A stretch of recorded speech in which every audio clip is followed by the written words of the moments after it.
Welcome back to my channel Syncrew once again, and today's topic for discussion is levels of management. Okay, now let us see what are the levels of management. As we have learned in my previous videos that management is a group activity. It cannot be performed by a single individual. In an enterprise or organization or in a company, there are a large number of employees employed at different job positions to carry out managerial activities.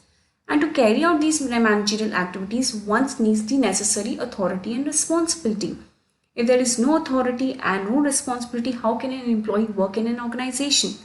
And this authority and responsibility creates a chain of authority. And that chain of authority is divided into three levels. That is, you can call it as three levels of management. That is top level management, middle level management, lower level management, or supervisory level. So what I mean to say that authority means what? Authority means the power to take decision, and responsibility means what work has to be performed by a particular individual.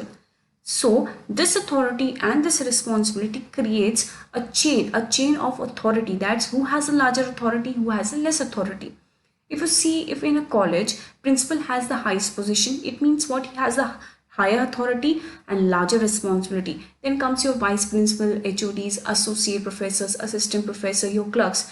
So what this gives? This gives that the person who is at highest position, he has the largest authority and the responsibility. And so on, it goes on decreasing as the level decreases. So this authority and responsibility has created a three levels of management, that is top, middle and lower. So let us see one by one what top level comprises, middle level comprises and lower level comprises.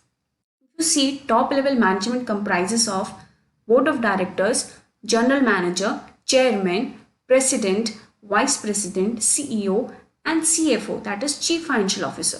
So these are your what? Top level management. Next is your middle level management. It consists of your sales manager, purchase manager, marketing manager, plant superintendent. So these are what your middle level management. Your lower level management consists of supervisors, foremen, superintendent, clerk, section officers and etc. So these people comprise of your lower level management. So this type of management you can see in every organization or in every company. Let us see the functions of these management. First we will see the function of top level management. See, first comes your determine objectives and goals. See, the top level managers formulate the main objectives of the organization. They form long-term as well as short-term objectives of the company. Next come make plans and policies. So this level of management makes the plans and policies which are executed by the middle level management and performed by the lower level management. Deals with the outside world means that they basically deals with the outside means they meet with the government officials, different companies, different company members, they do creditors. So they basically deal with all the outside environment in which the company is working. Next comes your manage resources like finance. See, whatever the work or whatever the thing they needed to carry out the organizational objectives, they need resources like finance, and these resources are provided by the top level management. Sees the work of middle level management. Whatever the plans and policies are framed by the top level management has to be worked by the middle level management, because they are basically the executors of the plans and policies. So to check that these work are done by the middle level management or not, these has been rechecked by the top level management. Basically they check the middle level management and middle level management check the lower level management. So this is what made by the top level management, or what are the functions made by the top level management. Next consists of your middle level management. So they basically motivate employees to perform better. They do the recruitment and selection procedure in the company for their department. They are basically the chain between top and lower management. Whatever the problems or what are the grievances faced by the lower management are said by the middle, are told to the middle level management, and they share their experiences and their problems to the top level management. Okay, so they basically form a chain between the top and lower level management.